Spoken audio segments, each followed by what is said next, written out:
मेरे प्यारे future chartered accountants, आप सबका स्वागत है। मित्रों, हम लोग पढ़ाई कर रहे हैं आपका पेपर नंबर 5 जो कि है आपका सीए इंटरमीडिएट में ग्रुप 2 में, और सब्जेक्ट का नाम है ऑडिटिंग एंड एथिक्स।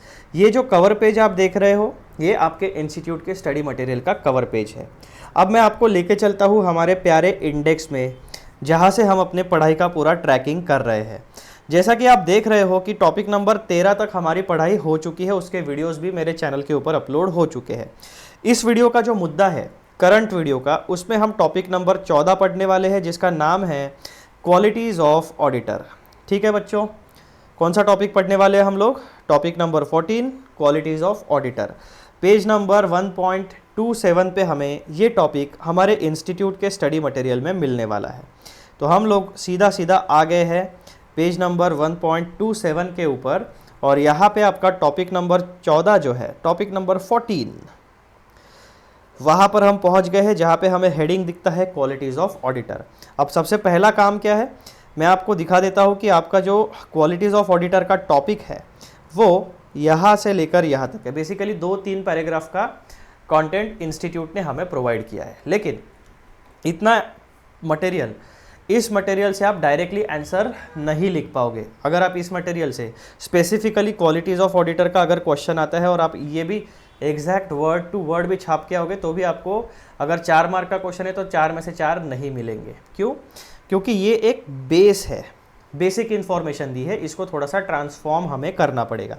तो हमने क्या किया, एज़ यूजुअल इंस्टीट्यूट से जो भी बेस मटेरियल हमें मिलता है उसको हमने पढ़ा, की पॉइंट्स को आइडेंटिफाई किया, और उन की पॉइंट्स को लॉजिकली अरेंज करके हमने अपना नोट्स प्रिपेयर किया। अब हमारे नोट्स में टॉपिक नंबर 12 है क्वालिटीज़ ऑफ ऑडिटर। तो हम लोग सबसे पहले क्या करने वाले हैं, क्वालिटीज़ ऑफ ऑडिटर का जो रोड मैप है उसको पॉइंट वाइज तरीके से पढ़ लेने वाले हैं। सबसे पहला पॉइंट जो हमें पढ़ना है क्वालिटीज़ ऑफ ऑडिटर में वो है reporting on financial matters. Point number 2 is understanding human fallibility, errors and frauds. Point number 3 is essential qualities. Essential qualities में कुल मिलाकर 11 क्वालिटीज़ के बारे में हमें पढ़ना है। Tact, caution, firmness, good temper, integrity, discretion, industry, judgment, patience, clear headedness and reliability. फिर टॉपिक नंबर 4 जो है हमारा, उसमें हमें पढ़ना है बिजनेस क्वालिटीज़। 5 नंबर पे हमें पढ़ना है शाइन ऑफ कल्चर। 6 नंबर पे हमें पढ़ना है highest degree of integrity and independence. Number 7 पे हमें पढ़ना है बेसिक ह्यूमन क्वालिटीज़। नंबर 8 पे हमें पढ़ना है technical requirements of professional training and education. यानी एक ऑडिटर को प्रोफेशनल ट्रेनिंग और एजुकेशन की रिक्वायरमेंट हमेशा रहने वाली है। फिर 8 टॉपिक्स यहाँ पे पढ़ लिए। अब नेक्स्ट पेज पे हम आते हैं, और यहाँ पे हमें पता चला कि टॉपिक नंबर 9 पे हमें पढ़ना है critical review of financial statements, क्योंकि ऑडिटर का सारा काम ही फाइनेंशियल स्टेटमेंट्स के ऊपर चलता है। फिर टॉपिक नंबर 10 पे हम लोग पढ़ेंगे एक्सपर्ट नॉलेज। एक जो ऑडिटर है उसे अकाउंटिंग का, जीएसटी का, इनकम टैक्स का, कंपनीज एक्ट का, दैट मीन्स अकाउंटिंग के साथ साथ जो भी आपका एप्लीकेशन फाइनेंशियल रिपोर्टिंग फ्रेमवर्क है उसका नॉलेज भी होना चाहिए। कौन से लॉज, रूल्स एंड रेगुलेशंस उस पर्टिकुलर बिजनेस ऑर्गेनाइजेशन को या एंटिटी को अप्लाई होते हैं वो भी आपको पता होना चाहिए, और एक पर्टिकुलर को कौन से कंप्लायंसेस करने होते हैं ड्यूरिंग द फाइनेंशियल ईयर। तो इन 3-4 चीज़ों से मिलकर आपका ऑडिट का स्कोप तैयार होता है।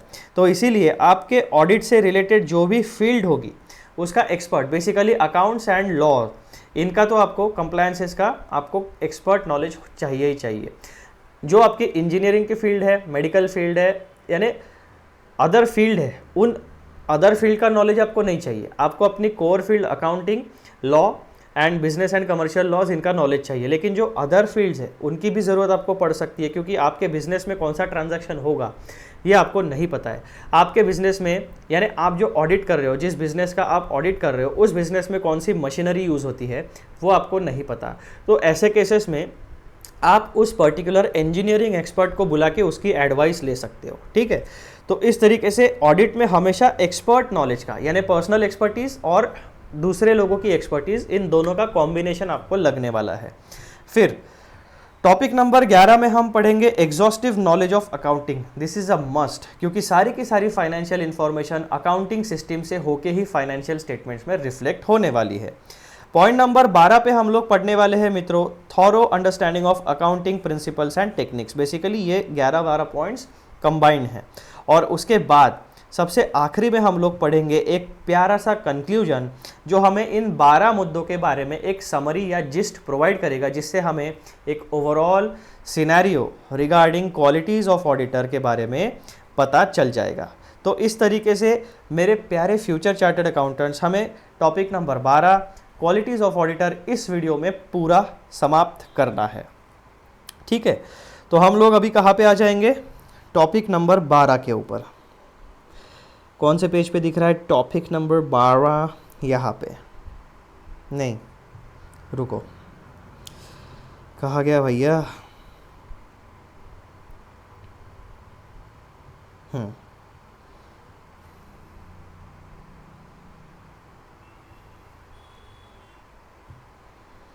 11 आ गया और टॉपिक नंबर 12 इसके बाद।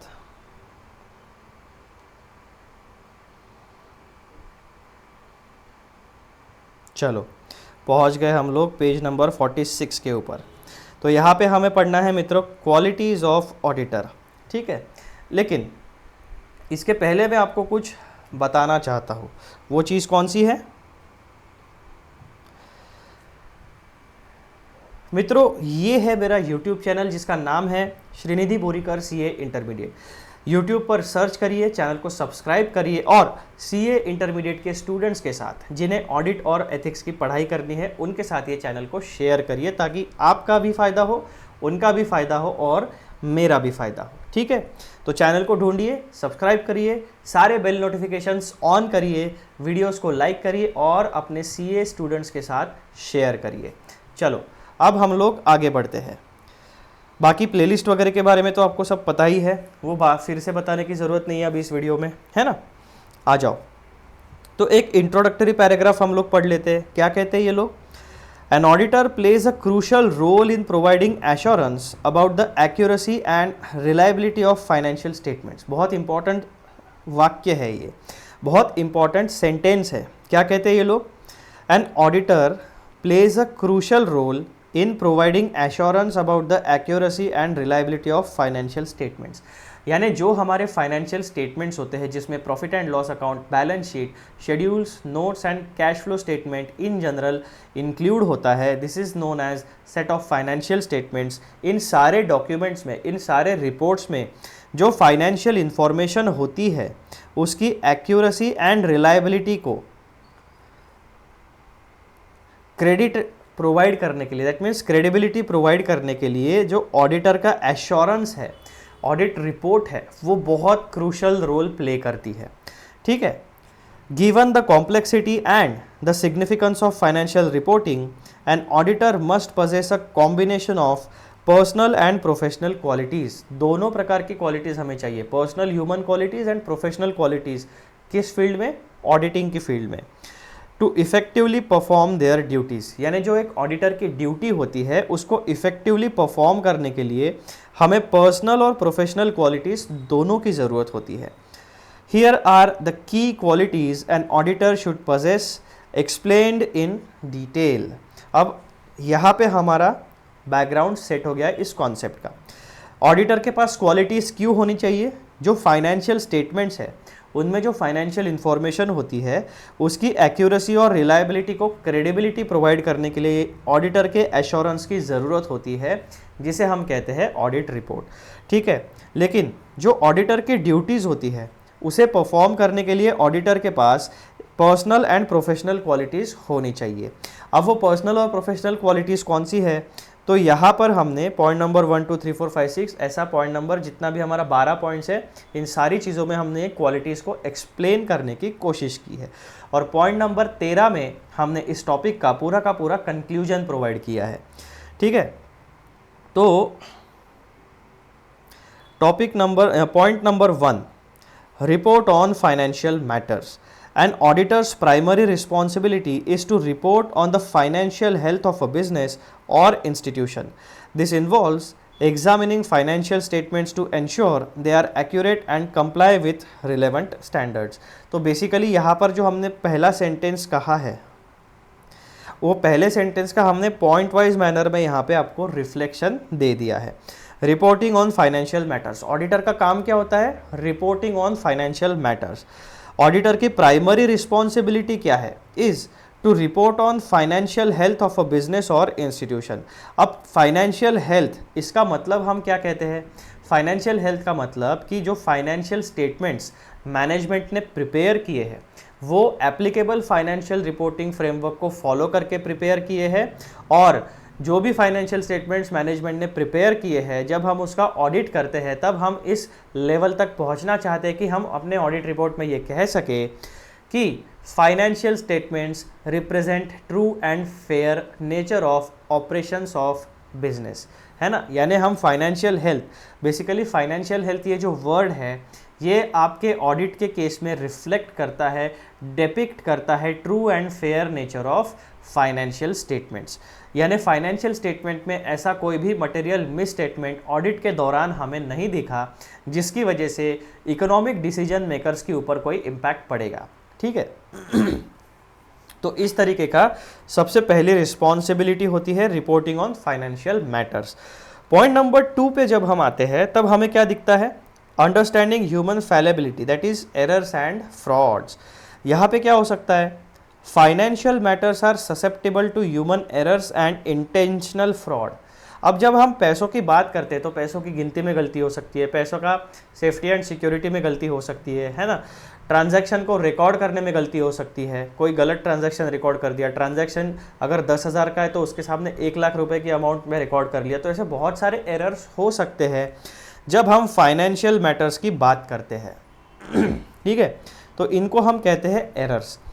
ये एरर्स इंटेंशनल भी हो सकते हैं, उसके साथ साथ फ्रॉड भी हो सकता है। ये पूरी की पूरी दुनिया मित्रों पैसों से चलती है, ठीक है। बेसिकली मैं नेचर की बात नहीं कर रहा हूँ, मैं हमारे ट्रांजैक्शनल लाइफ की बात कर रहा हूँ। हमारे जो लग्जरी आइटम्स हैं, हमारे जो बेसिक नीड्स है, वो सारे के सारे survival needs, growth needs and luxury needs, ये सारे की सारी नीड्स, डिज़ायर, वांट्स, ड्रीम्स हमारे फुलफिल कैसे होने वाले?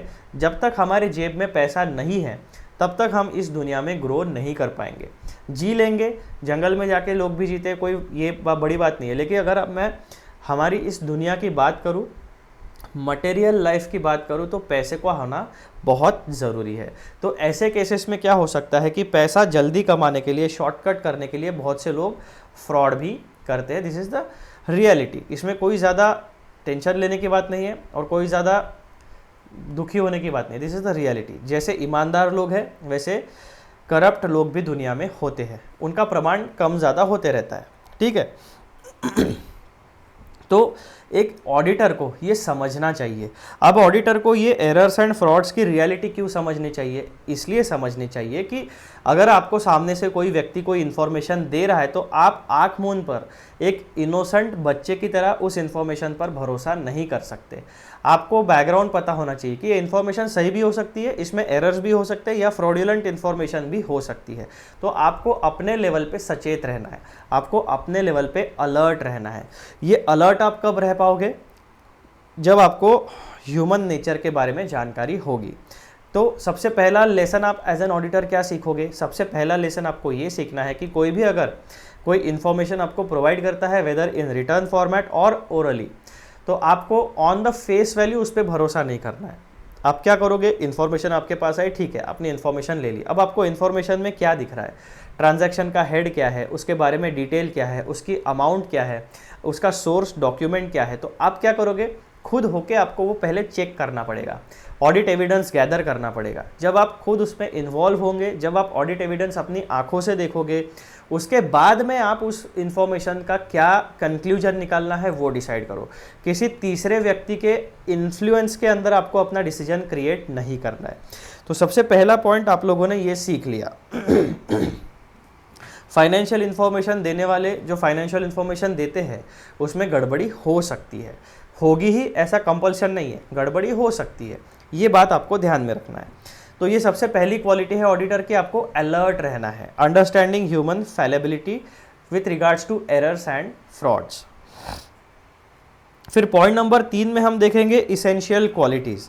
अब ये इसेंशियल क्वालिटीज़ वन लाइनर मैंने आपको यहाँ पे बताई है। टैक्ट मतलब क्या होता है? Ability to handle sensitive issues and communicate findings diplomatically.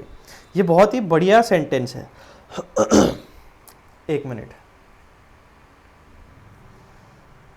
तो हम लोग क्या पढ़ रहे थे? Tact, ability to handle sensitive issues and communicate findings diplomatically. यानी फाइनेंशियल इंफॉर्मेशन किसी भी बिजनेस का एक सेंसिटिव मैटर होता है। सेंसिटिव मैटर क्यों होता है? उसमें पूरे के पूरे ऑर्गेनाइजेशन का फाइनेंशियल हेल्थ होता है। Basically soul of any business organisation is its financial information. तो फाइनेंशियल इंफॉर्मेशन में से बहुत सारे पास्ट की इंफॉर्मेशन, उस ऑर्गेनाइजेशन ने किस तरीके से ट्रांजैक्शंस किए हैं, उसका करंट सिचुएशन क्या है और फ्यूचर में वो क्या करने जा रहे हैं, ये बहुत सारी सेंसिटिव इंफॉर्मेशन होती है। अब हमने क्या देखा था पॉइंट नंबर 2 में? Understanding human fallibility, error and fraud. तो ऐसा हो सकता है कि अगर आपका कोई राइवल, यानी बिजनेस का कोई राइवल है, वो एक आपके किसी एम्प्लॉय को पैसा देके बोलता है कि यार इसकी जो फाइनेंशियल ये पर्टिकुलर इन्फॉर्मेशन मुझे दो, तो वो व्यक्ति क्या कर सकता है? वो व्यक्ति इन्फॉर्मेशन दे सकता है। तो अगर किसी बिजनेस का कॉम्पिटिटर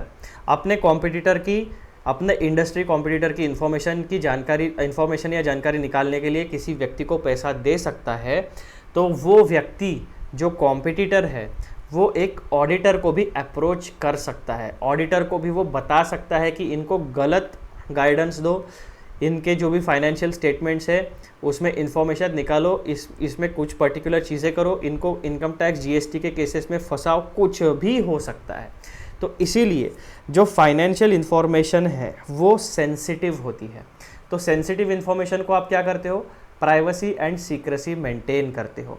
अगर आपको कुछ गलतियां दिखती भी है, कोई मैनेजमेंट मेंबर हायर लेवल का अगर फ्रॉड में इन्वॉल्व है भी, वो फ्रॉड आपके ऑडिट के दौरान आपको दिखता भी है, तो उसे पब्लिकली ढिंढोरा पीटने की ज़रूरत नहीं है। एप्रोप्रिएट लोगों को डिप्लोमेटिकली, यानी एक सोफिस्टिकेटेड लैंग्वेज में आपको इंडिकेट करना है, आपको उन्हें अलर्ट करना है, ताकि आपकी पोजीशन को भी कोई नुकसान ना हो, आपको भी कोई खतरा ना हो, जिस व्यक्ति को आप बता रहे हो वो भी सेफ एंड सिक्योर रहे, और जो आपका काम है वो भी अच्छे तरीके से हो जाए। तो इसे क्या कहते हैं? टैक्ट। आप ऑडिट के दौरान आपको बहुत सारे इंटरनल इन्फॉर्मेशन पता चलती है। वो internal information, whether it is related to financial information, whether it's related to working culture, या अंदरूनी उनकी कोई डिस्कशंस है, कोई बातें हैं, इसके बारे में बहुत सी बातें 1-2 महीने के पीरियड में एक ऑडिटर को पता चल जाती है। क्यों? क्योंकि आप उनके एम्प्लॉयज़ के साथ इंटरेक्ट करते हो, है ना, आप पूरे ऑर्गेनाइजेशन में घूमते हो, एसेट्स का फिजिकल वेरिफिकेशन करते हो, इन्वेंट्री का वैल्यूएशन करते हो, फैक्ट्री को देखते हो, तो बहुत सारा जासूसी हो सकती है ड्यूरिंग द ऑडिट। तो बहुत सारी चीज़ें हैं।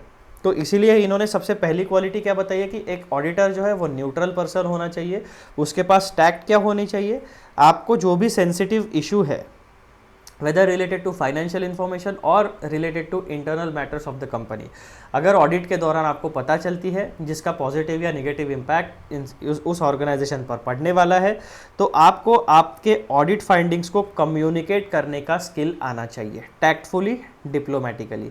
This is point number 1। अब पॉइंट नंबर 2 देखो, क्वालिटी नंबर 2, कॉशन यानी अलर्टनेस।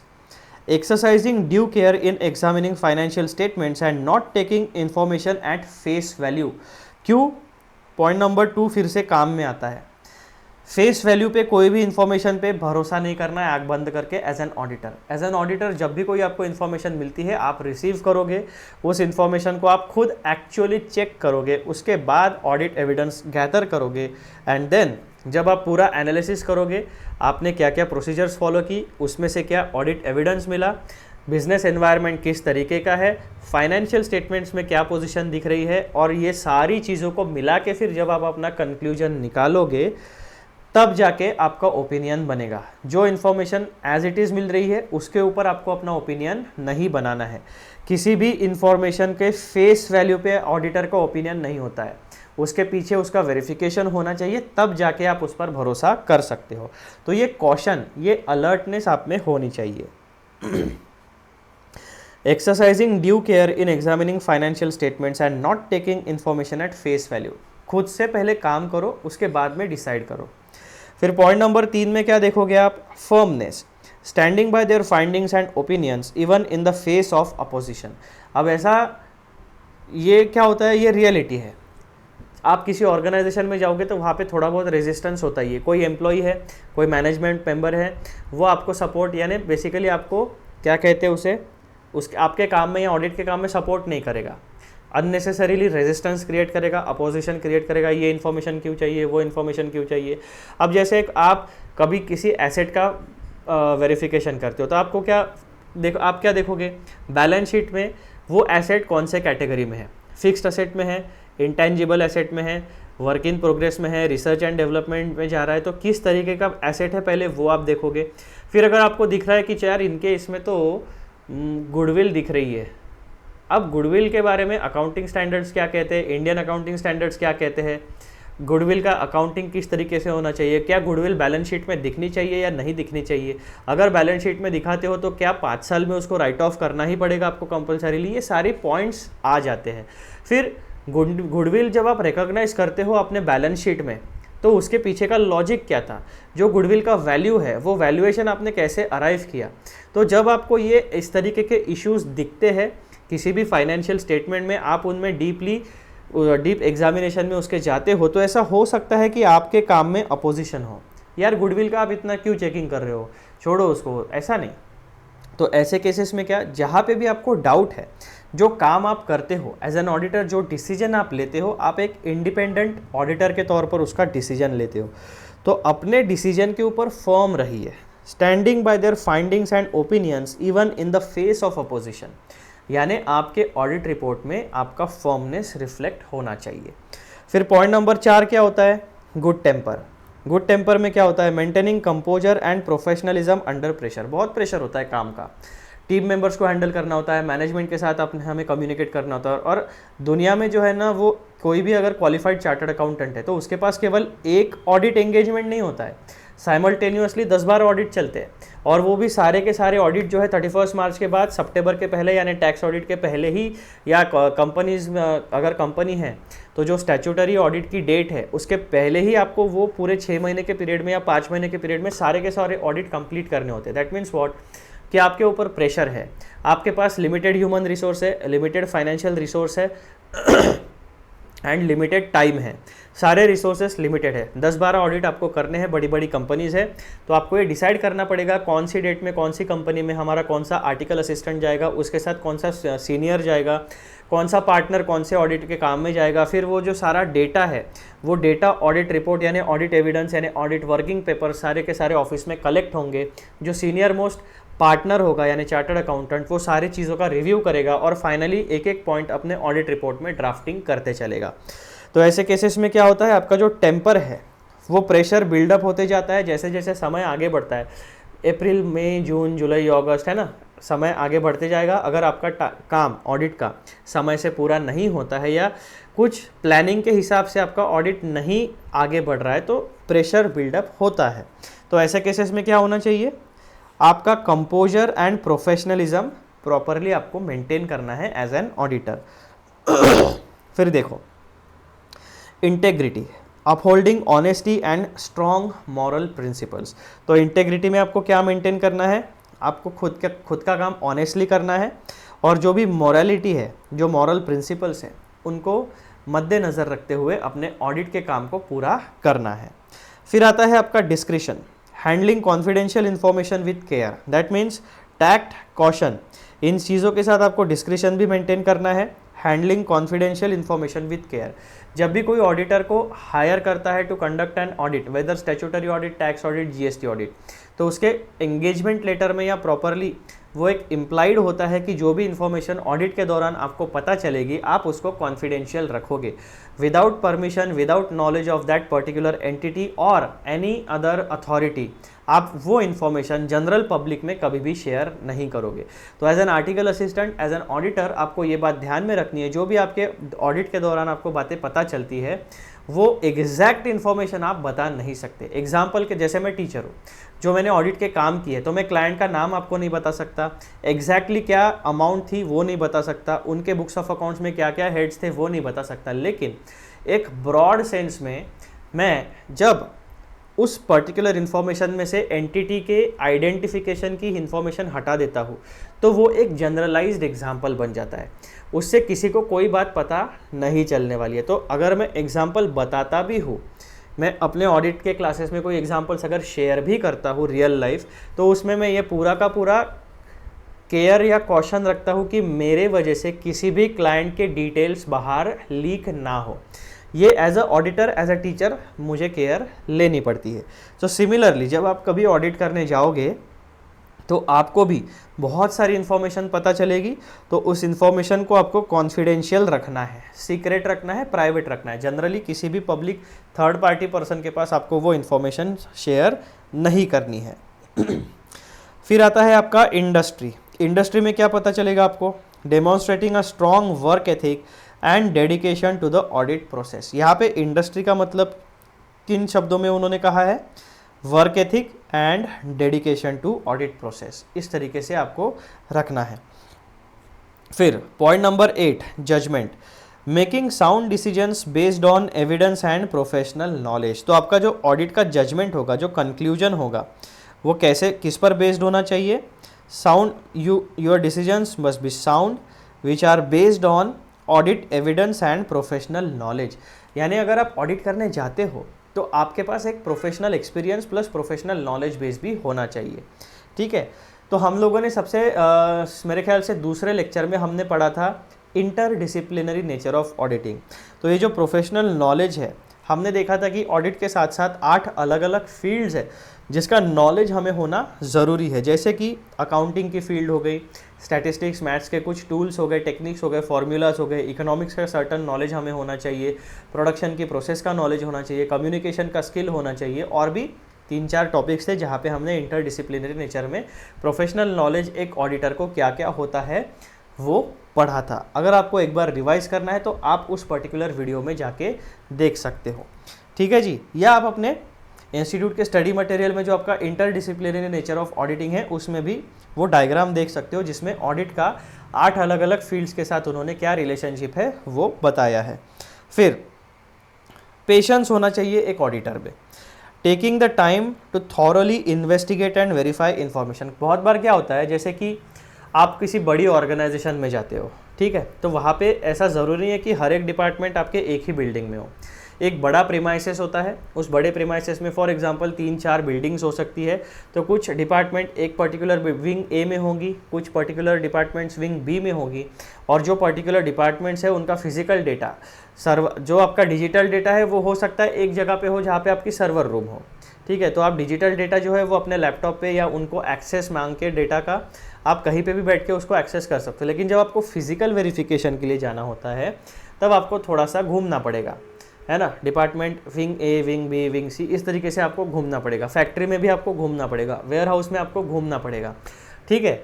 जैसे हम लोग ह्यूमंस होते हैं, एक ऑडिटर भी ह्यूमन होता है, और जिस व्यक्ति के ऑर्गेनाइजेशन में आप जाने वाले हो, जो एम्प्लॉयज़ होते हैं वो भी ह्यूमंस होते हैं। जैसे आप ऑडिट का काम फुल टाइम करते हो, वैसे ही वो employees full time salary basis पे वहाँ पर जॉब करते हैं। अपने जॉब के साथ साथ वो ऑडिट की जो प्रोसेस होती है वो भी उनको कंडक्ट करानी पड़ती है। तो वो भी हम जैसे लोग होते हैं, वो भी दिन भर काम करते हैं, वो भी ह्यूमंस होते हैं, उनकी भी मेंटल और इमोशनल कुछ लिमिट्स होती है, उनका भी पेशेंस होता है। कभी कोई व्यक्ति का पेशेंस कम ज़्यादा हो जाता है, झगड़ा हो जाता है, बातें गर्मा गर्मी में चली जाती है। तो ऐसे केसेस में एज एन ऑडिटर हमें खुद भी पेशेंस रखना है, ताकि जो हमारा इन्वेस्टिगेशन हो वो अच्छे से हो जाए, यानी थॉरोली हो जाए, और जो इन्फॉर्मेशन हमें वेरीफाई करनी है वो भी थॉरोली हो जाए। किसी भी व्यक्ति को अननेसेसरीली इंटिमिडेट नहीं करना है, किसी का अपमान हो, किसी का इंसल्ट हो, ये भाषा हमें एज एन ऑडिटर नहीं बोलनी है। पोलाइटली, शांति से बात करनी है। और अगर हम एज एन ऑडिटर किसी को कोई इन्फॉर्मेशन मांगते हैं, किसी एम्प्लॉय को, और वो रिजेक्ट करता है, तो हमारा क्लेम नहीं है। हमने इन्फॉर्मेशन मांगी, उस पर्टिकुलर रिलेवेंट एम्प्लॉय ने या रिलेवेंट ऑफिसर ने हमें इन्फॉर्मेशन नहीं दी, यानी इन्फॉर्मेशन का एक्सेस नहीं दिया, तो हम अपने ऑडिट रिपोर्ट में क्या लिखेंगे कि एज एन ऑडिटर हमने इस पर्टिकुलर डेट पे इस डिपार्टमेंट में जाके एक पर्टिकुलर फाइनेंशियल इन्फॉर्मेशन मांगी, वहाँ पे जो ऑफिसर था, ऑफिसर ए, उसने रिजेक्ट कर दिया, इसलिए हम इस पर्टिकुलर सेगमेंट में कोई ओपिनियन नहीं दे सकते। ये क्लियरली आप ऑडिट रिपोर्ट में लिख देना है। झगड़ा नहीं करना है, नहीं नहीं इन्फॉर्मेशन दो ही हमें, ऐसा नहीं होता है। एज एन ऑडिटर इन्फॉर्मेशन मांगो, मिली तो उसका वेरिफिकेशन करो, नहीं मिली तो ऑडिट रिपोर्ट में आपको दिख जाएगा। ठीक है, इस तरीके से काम करना है। फिर क्लियर हेडेडनेस, दिमाग एकदम शांत, साफ, शार्प होना चाहिए, कन्फ्यूजन नहीं होना चाहिए दिमाग में। Staying focused and rational specially in complex situations, her cheese audit में हर एक सेगमेंट जो होता है वो आसान नहीं होता है। बहुत सारे उल्टे पुल्टे ट्रांजैक्शंस होते हैं, बहुत सारे कॉम्प्लेक्स कैलकुलेशंस होते हैं, कॉम्प्लेक्स वेरिफिकेशंस होते हैं। तो ऐसी सिचुएशंस में आपका दिमाग जो है, आपके कॉन्सेप्ट्स जो है relating to taxation, GST, companies act, physical verification, machinery, environmental laws, business and commercial laws, international trade laws, ये सारी चीज़ें आपको शांति से कॉन्सेप्चुअल क्लैरिटी के साथ डिसाइड करनी है बेस्ड ऑन दिस क्वालिटीज़। ठीक है, फिर पॉइंट नंबर 11 में हम क्या पढ़ेंगे, reliability, being dependable in delivering accurate and timely audit reports. तो रिलायबल, एज एन ऑडिटर आप रिलायबल होने चाहिए। ठीक है, डिपेंडेबल होने चाहिए। किस काम में डिपेंडेबल होने चाहिए, ऑडिट रिपोर्ट जो है उनको एक्यूरेसी के साथ और टाइमली मैनर में डिलीवर करना है।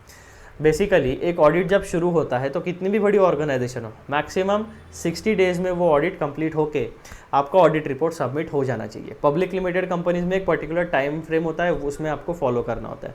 31 मार्च के बाद जो जनरल पर्पस फाइनेंशियल स्टेटमेंट्स होते हैं, अगर कोई आपके पास ऑडिट के लिए आता है तो 31 मार्च के बाद सब जुलाई या सितंबर तक जो भी उनकी एप्लीकेबल डेट होगी तो टैक्स ऑडिट, और जो स्टैट्यूटरी ऑडिट अगर एप्लीकेबल होगा तो उसका ऑडिट, जीएसटी ऑडिट एप्लीकेबल होगा तो जीएसटी ऑडिट की जो ड्यू डेट्स होंगी उस ड्यू डेट्स के पहले आपको फाइनेंशियल स्टेटमेंट्स और ऑडिट रिपोर्ट उस पर्टिकुलर पोर्टल पे जो अथॉरिटी रेगुलेट करती है उस अथॉरिटी के पोर्टल पे आपको अपनी ऑडिट रिपोर्ट और अपने financial statements, audited financial statements की कॉपी को अपलोड करना पड़ता है। ठीक है, तो ये बेसिक चीज़ें हो गई कुछ।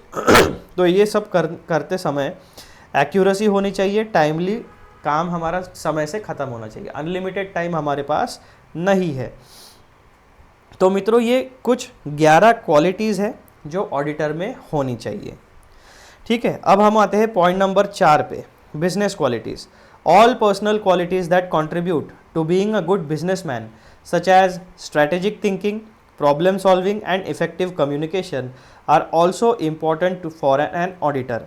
तो जैसे भी जो बिजनेसमैन होते हैं, ठीक है, जनरल बिजनेस क्वालिटीज़, तो उनके पास क्या क्या बिजनेस क्वालिटीज़ होती है, स्ट्रेटेजिक थिंकिंग, यानी वो सोचते हैं।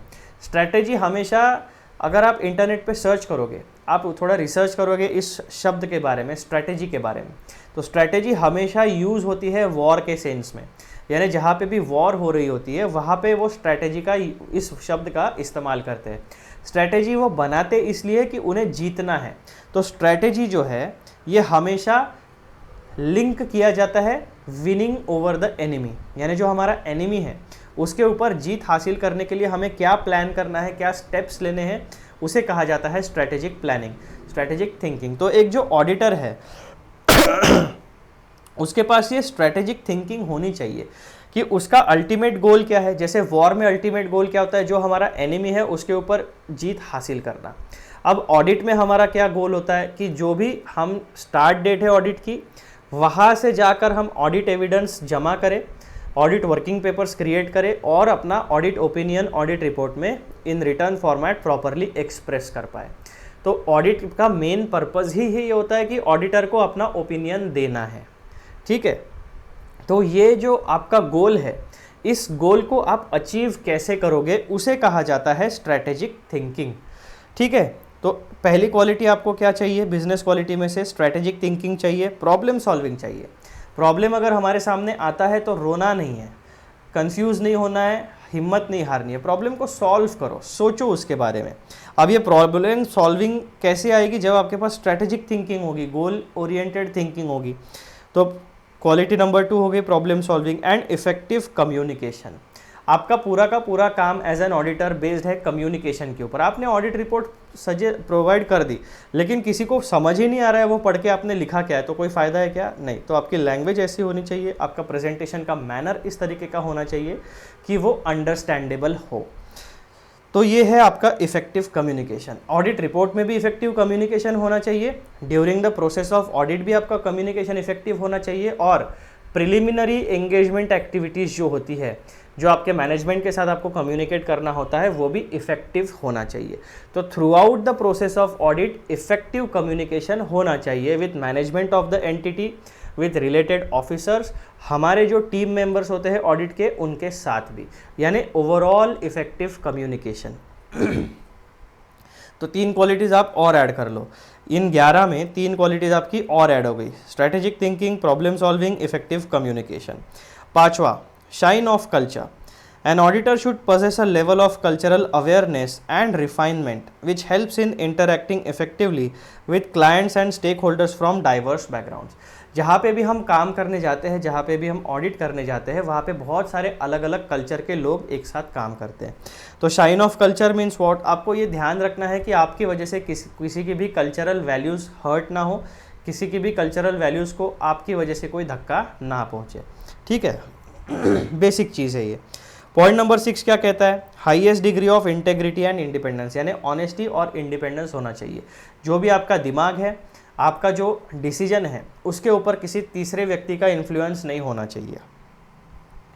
Integrity is fundamental to the auditing profession. An auditor must be independent and free from any bias और conflict of interest to ensure objective and impartial reporting.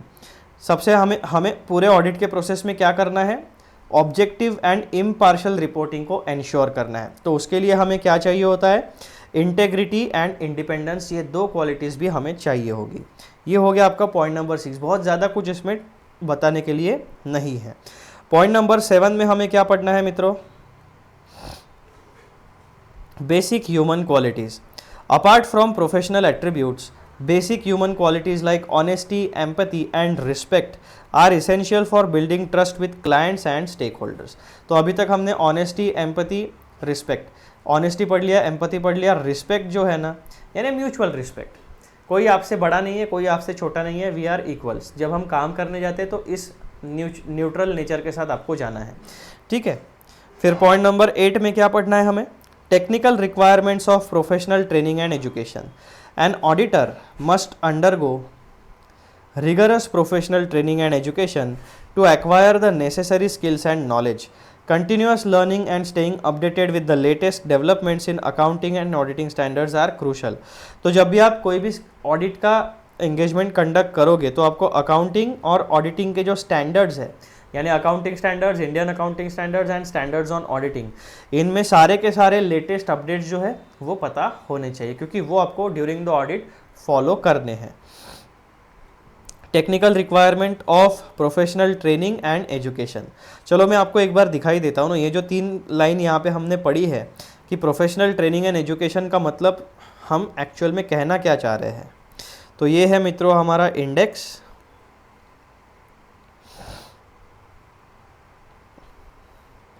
देखो, ये जो इंटरडिसिप्लिनरी नेचर ऑफ ऑडिटिंग हमने पढ़ा था, तो एक ऑडिटर के पास अकाउंटिंग का नॉलेज होना चाहिए, law, economics, behavioural science, mathematics, statistics, data processing, financial management, production, कुल मिलाकर इन 8 फील्ड में आपका प्रोफेशनल ट्रेनिंग होना चाहिए।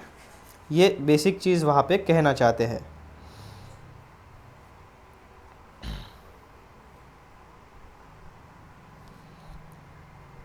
ठीक है, technical requirement of professional training and education. Detail में अगर आपको पॉइंट नंबर 8 पढ़ना है तो एक बार वो इंटरडिसिप्लिनरी नेचर ऑफ ऑडिटिंग का टॉपिक आप पढ़ लेना। फिर पॉइंट नंबर 9 में हमें क्या पढ़ना है, critical review of financial statements. यही तो हमारे ऑडिट में काम होता है।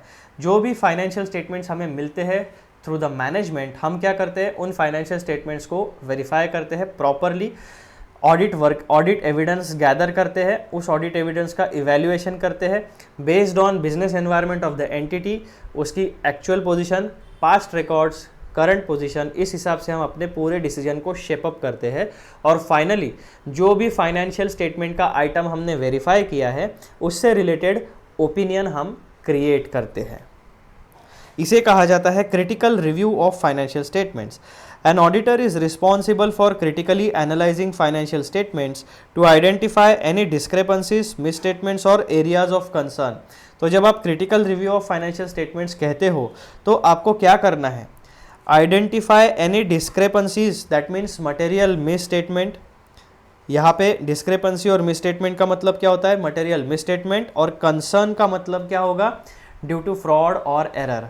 यानी आपका कंसर्न क्या होगा भाई, जो मटेरियल मिसस्टेटमेंट अगर फाइनेंशियल स्टेटमेंट में होता है तो वो फ्रॉड की वजह से है या एरर की वजह से है, ठीक है।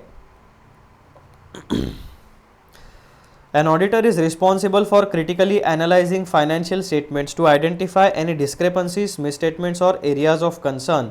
This requires a thorough understanding of accounting principles and keen analytical skills. तो इस तरीके का पॉइंट नंबर 9 था हमारा। फिर expert knowledge, interdisciplinary nature of auditing, 8 fields हमने देखी थी, उनका नॉलेज आपको होना चाहिए।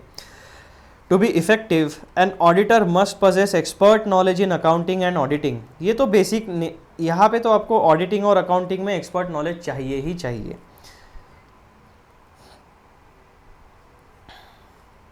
This includes understanding various accounting frameworks, financial regulations and audit procedures. तो ये जो आपका एक्सपर्ट नॉलेज है अकाउंटिंग एंड ऑडिटिंग के फील्ड में होना चाहिए, उसमें आपके अकाउंटिंग यानी फाइनेंशियल रिपोर्टिंग फ्रेमवर्क्स आ गए, फाइनेंशियल रेगुलेशंस यानी लॉज रूल्स एंड रेगुलेशंस आ गए, and audit procedures that means standards on auditing and accounting standards. ये सारी चीज़ें आपकी यहाँ पे इंक्लूड हो गई। एक्सपर्ट नॉलेज आपको किन चीज़ों का चाहिए, अकाउंटिंग एंड ऑडिटिंग का। तो ये जो अकाउंटिंग फ्रेमवर्क्स है ये होते हैं फाइनेंशियल रिपोर्टिंग फ्रेमवर्क्स। उसके बाद में फाइनेंशियल रेगुलेशंस मतलब लॉज रूल्स एंड रेगुलेशन जैसे income tax, GST, PF act, gratuity act, ठीक है, ये सारी चीज़ें। उसके बाद आपका आएगा audit procedures that means standards on auditing. जितने भी स्टैंडर्ड्स ऑन ऑडिटिंग हैं उसका एक्सपर्ट नॉलेज आपको होना चाहिए, तभी आप एक इफेक्टिव तरीके से और एफिशिएंट तरीके से किसी भी ऑडिट एंगेजमेंट को कंडक्ट करा पाओगे। पॉइंट नंबर 11 में हमें क्या पढ़ना है, exhaustive knowledge of accounting. Comprehensive knowledge of accounting in all its branches is essential for an auditor. This includes financial accounting, management accounting, tax accounting, forensic accounting. अब ये 4 ब्रांचेस का एग्जाम्पल इन्होंने दिया है। कौन सी ब्रांचेस है अकाउंटिंग की, financial accounting यानी जो हम अपने फाउंडेशन में पढ़ते हैं, accounting, advance accounting, financial reporting. उसके बाद में आता है आपका management accounting, tax accounting, forensic accounting. तो जिस एस्पेक्ट का, जिस फाइनेंशियल ट्रांजैक्शन का आप अकाउंटिंग करते हो उस पर्टिकुलर ब्रांच को नाम दिया जाता है financial accounting, management accounting, tax accounting and forensic accounting. तो exhaustive knowledge of accounting system आपको होना चाहिए।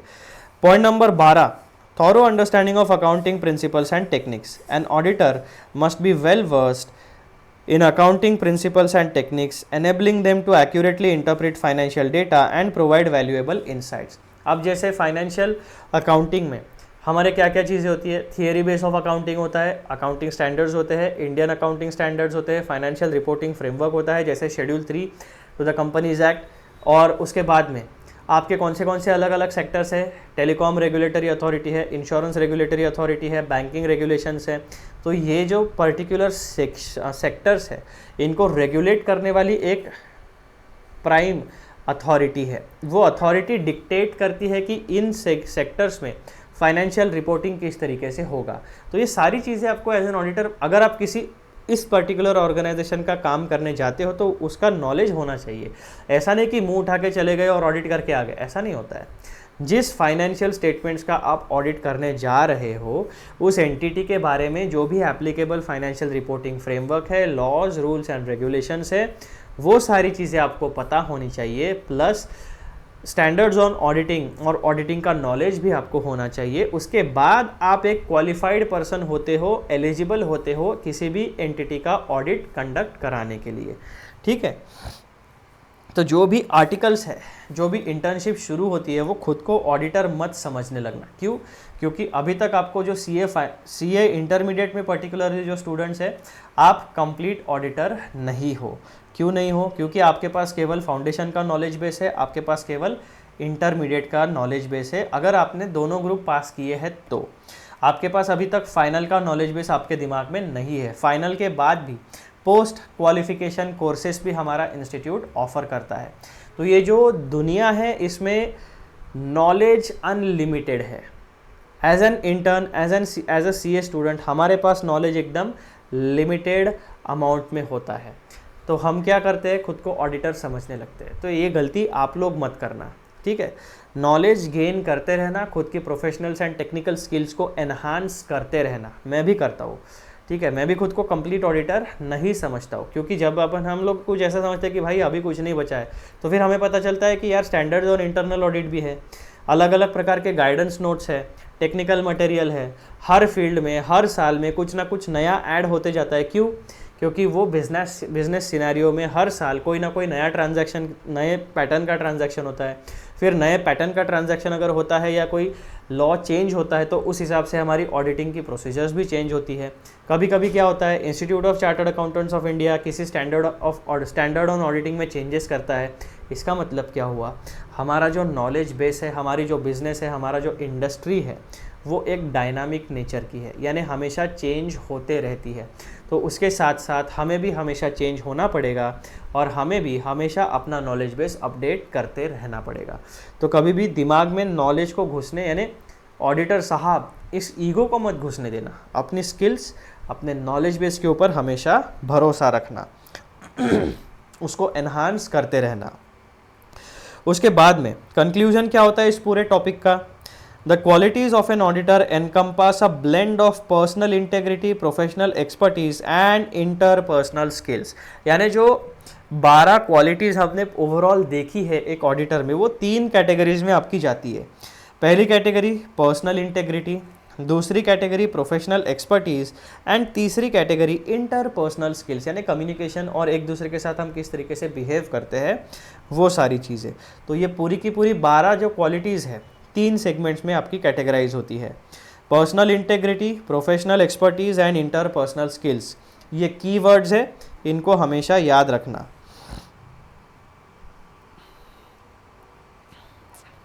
क्वालिटी ऑफ ऑडिटर में उसके बाद these attributes enable an auditor to effectively carry out their duties, providing stakeholders with reliable and accurate financial information। तो ये जो 3 क्वालिटीज़ है, इसकी वजह से ऑडिटर का काम स्मूथली होता है और जो ऑडिटर है वो स्टेक होल्डर्स को reliable and accurate financial information, basically audit report दे सकता है, which is essential for making informed business decisions. तो ये जो स्टेक होल्डर्स होते हैं, इन्हें अपने बिजनेस डिसीजंस को लेना होता है based on financial information content in the financial statements. तो जो ऑडिटर होता है उसका काम क्या होता है, फाइनेंशियल इंफॉर्मेशन के ऊपर अपना ओपिनियन देना। ओपिनियन देने के लिए उसे professional integrity, professional expertise and interpersonal skills की ज़रूरत होती है, ताकि फाइनेंशियल इंफॉर्मेशन की रिलायबिलिटी और एक्यूरेसी के ऊपर वो अपना ओपिनियन दे सके। ठीक है मित्रों, तो ये था आपका पूरा का पूरा discussion regarding topic number 12 which is qualities of auditor. I hope कि आप सबको ये चीज़ें समझ में आ गई है। एक बार मैं आपको इसके रोड मैप के ऊपर वापस लेके चलता हूँ ताकि हमें पूरी तरीके से क्लैरिटी आ सके।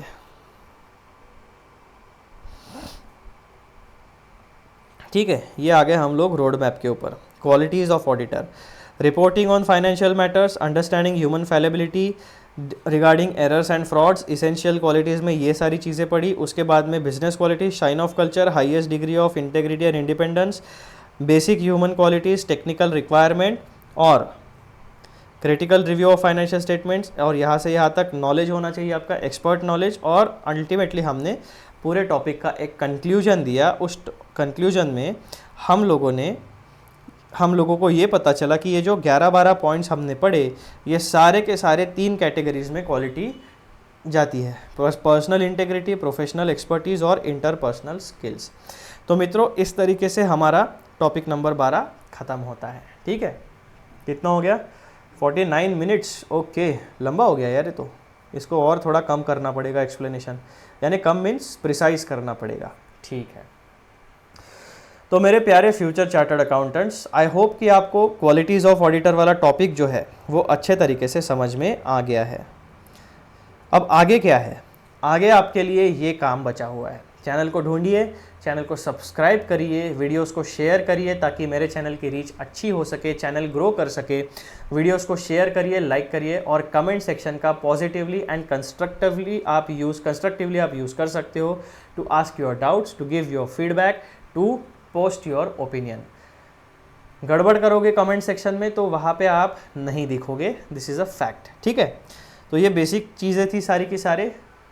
चलो अगले वीडियो में मिलते हैं, और अगला जो टॉपिक है हमारा वो इस चैप्टर का आखिरी टॉपिक होने वाला है। दैट मीन्स अगला जो वीडियो है that will be the last video for conceptual explanations, यानी कॉन्सेप्ट के जो एक्सप्लेनेशन वीडियो है that will be the last video of this chapter. इसके बाद यानी अगले वीडियो के बाद वाला जो नेक्स्ट वीडियो होगा वहाँ से हम चैप्टर नंबर 2 की शुरुआत करने वाले हैं। So stay tuned. चलो मिलते हैं अगले वीडियो में।